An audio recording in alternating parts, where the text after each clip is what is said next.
주색 잡기 따위에 허랑방탕한 짓을 많이 한 사람을 일컬어 남봉꾼이라고 합니다. 남봉꾼, 제가 표현이 좀 과한지 적절한지는 여러분께서 영상을 끝까지 한번 확인해 보시고 판단해 주셨으면 좋겠습니다. 자, 이번 영상을 통해서 여러분들께 소개해 드릴 작곡가, 목신의 오후 전주곡, 달빛, 프렐류드 등 인상주의 음악을 창시했던 작곡가입니다. 남봉꾼 드뷔시입니다.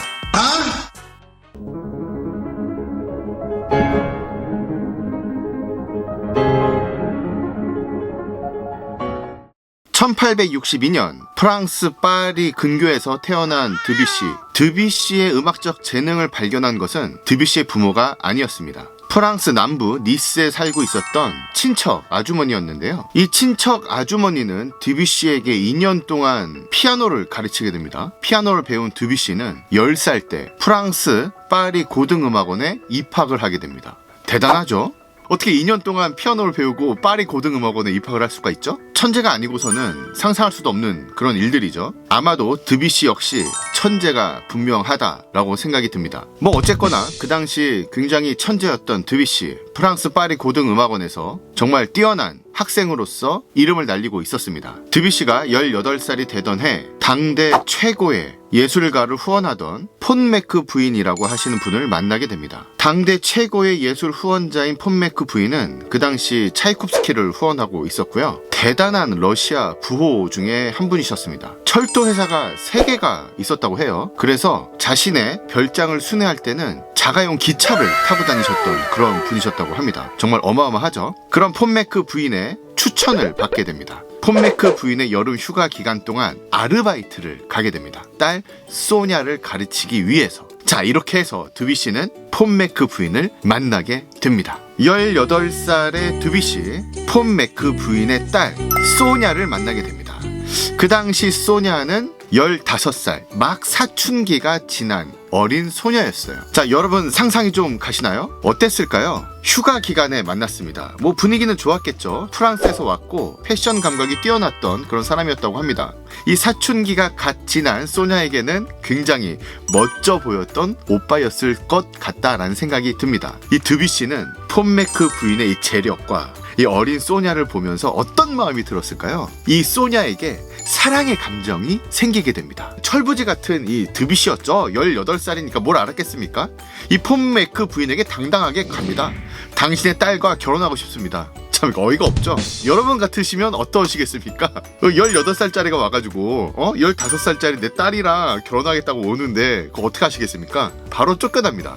당연하죠. 쫓겨날 수밖에 없죠. 프랑스로 쫓겨온 드뷔시, 집안 형편이 그렇게 좋은 형편은 아니었습니다. 드뷔시 역시도 처음에는 천재 피아니스트로 최연소로 프랑스 파리 국립음악원에 들어가면서 승승장구할 줄 알았지만 음악가로서 핑크빛 미래가 보장받았던 건 아니었습니다. 그러한 시기에 아무래도 생활도 해야 하고 그리고 음악적인 일들도 해야 되다 보니까 아무래도 본인이 잘할 수 있는 피아노 반주를 하면서 돈을 벌게 됩니다. 그러면서 또 한 명의 여인을 만나게 됩니다. 두 번째 사랑이 시작이 되는 거죠. 폰 메크 부인의 어린 딸 소냐는 그렇다 쳐요. 두 번째 여인, 드뷔시가 피아노 반주 일을 하면서 알게 된 성악가였습니다. 그런데 이 성악가 유부녀입니다.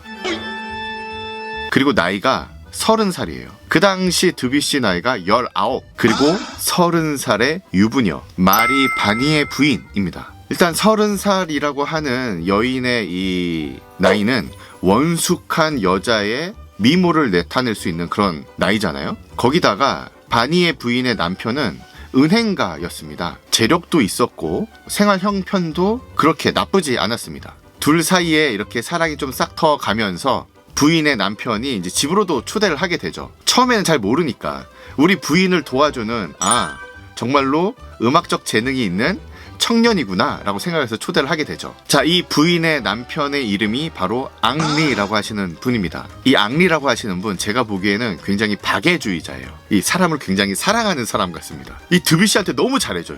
이 부인한테 너무 잘해주니까 너무 이뻐 보이는 거 아닙니까? 그리고 19살의 청년이면 자기 어렸을 때 생각도 날 거고 그렇죠. 그래서 연습실도 이렇게 마련해줍니다. 피아노가 딸린 연습실. 잘해줘도 너무 잘해주는 거죠. 드뷔시한테 더 잘해주라고. 이러면 안 되는데 이 앙리가 말이야 드뷔시한테 너무 잘해주는 겁니다. 그럼 되겠습니까? 연습실이라는 게 여러분들 잘 모르시잖아요, 그죠? 폐쇄적인 공간이고 둘이 만나서 이제 반주도 맞추고 속에 있는 얘기도 좀 이렇게 하다 보면 또 사람이란 게 또 그렇잖아요. 마음이 또 이렇게 오고 가고 하면은 정이라는 것도 또 좀 쌓일 수도 있고 그걸까지 생각을 못 했나 봐요. 19살에 혈기왕성한 프랑스 청년, 거기다가 원숭미 넘치는 유부녀. 여러분들은 사랑하는 사람이 바람을 피웠다 하면 눈치 채시겠습니까? 아니면은 눈치를 못 채십니까? 아니면 눈치를 채고도 모른 척 하십니까? 눈치를 채셨다면 어떻게 하시겠습니까? 저 같으면은 눈치를 챌 것 같아요. 만약에 그런 상황에서 저 같으면은 바로 그냥 달려가서 그냥 뭐 다리몽댕이를 그냥 이렇게 똑 바로 그럴 것 같은데 차분하게 좀 마음을 가라앉히고 네. 아이고 참나. 네. 다시 얘기를 해보도록 하겠습니다. 이 앙리는 신의 한 수를 두는 것 같습니다. 이 결론부터 이야기를 하면 드뷔시에게 더 후원을 합니다. 그러니까 어떤 후원을 하느냐? 유학을 보내버려요. 유학을 보내버리면 어떻게 됩니까? 당연히 이제 부인과 떨어지게 되죠.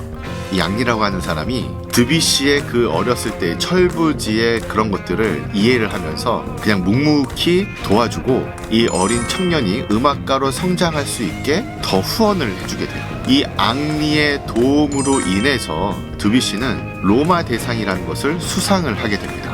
그로 인해서 이태리 로마로 유학을 떠나게 돼요. 어떻게 보면 앙리 때문에 드뷔시의 음악이 성장할 수 있었다. 그리고 이 앙리의 그 후원과 배려가 있었기 때문에 지금 우리는 드뷔시의 그 아름다운 인상주의 음악을 들을 수 있다. 앙리한테 고마워해야 된다 라는 생각이 들 정도입니다. 자, 어쨌든 이 앙리의 그 신의 한 수의 덕분으로 인해서 드뷔시는 이태리로 유학을 떠나게 됩니다. 2년간의 유학 생활을 하게 되는데요. 이제 어떻게 됐을까요? Out of sight, out of mind.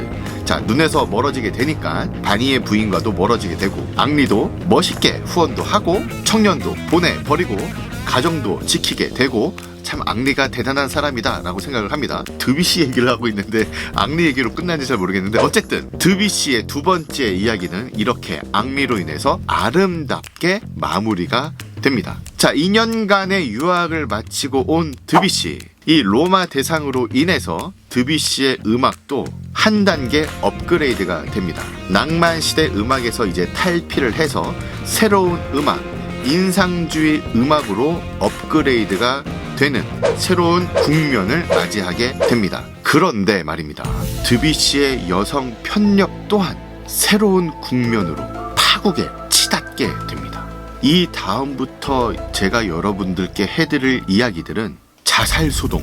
자살소동도 그냥 소동이 아니고요. 권총으로 자살소동. 근데 다행히 자살소동이 미수에 그쳐서 사람이 죽지는 않는 그런 일들이 벌어집니다. 드뷔시의 친구들은 다 떠나가고요. 혼자 외로이 쓸쓸히 남는, 그래도 정신을 못 차리는 그런 드뷔시의 이야기들이 남아있습니다. 드뷔시의 남봉꾼 이야기는 컬처온TV에서 계속됩니다.